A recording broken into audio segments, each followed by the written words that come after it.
حتى عينه، مع ان اللي شغله كان حلقه.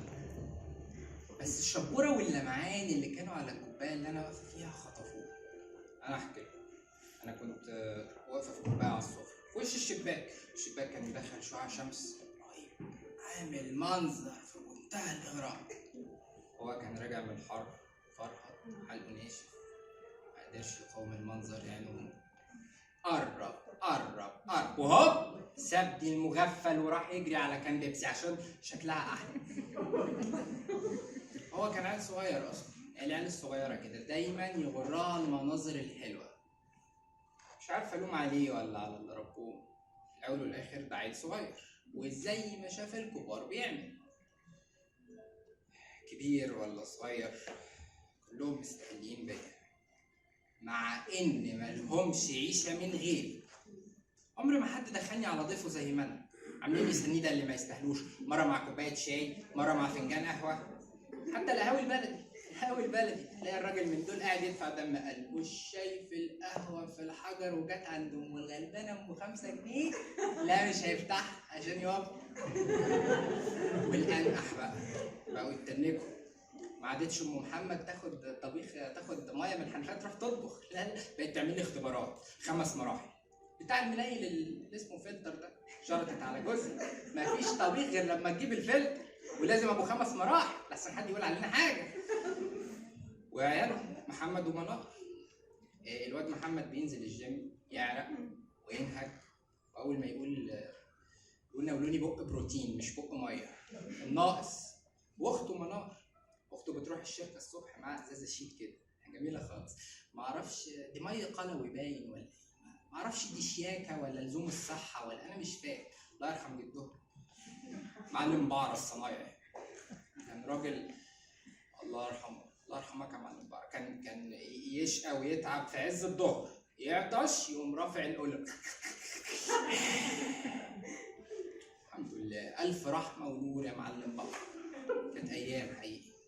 رمضان اهو قرب، كلها كام يوم، واول ما الاذان يأذن يسموا يروح بقى يغرقوا كركديه في تمر هندي في عرق السوس. العرق السوس عليه طلب اكتر مني عارف، مع ان انا اللي بروي العطس، انا اللي بهدي الغضبان وبرد على الحرار، انا الاصل في كله، الساقع والسخن. بس فعلا ما يملاش عينيهم الا التراب. ما تفتكرنيش مجروحه ولا حزينه خالص. لسه اول امبارح حد جاي الحي قفل المحبس العمومي، بقوا يبرموا ورا بعض في الشقه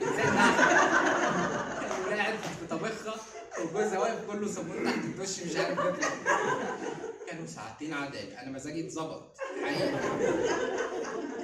بعدين اتفتح المحبس، رجعت المايه سقفوا، انا قلت خلاص بقى اتربوا، خلاص الدماغ بقت تقدر النعمه خلاص.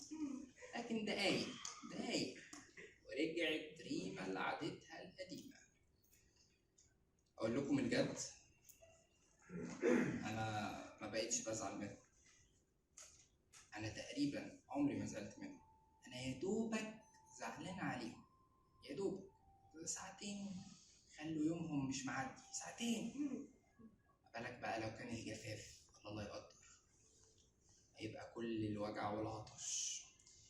ساعتها بس متأكد انهم هيعرفوا سر الحياة.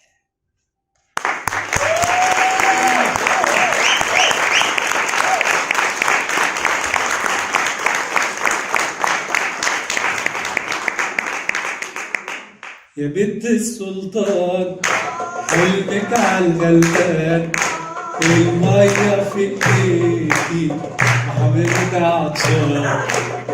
يا بنت السلطان حلمك عالغلبان، المية في ايديكي وعدوية عطشان.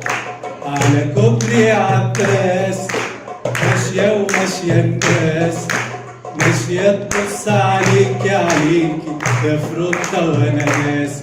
اسقيني المية في ايدك سوا، اسقيني يا حلوة المية في ايدك سوا.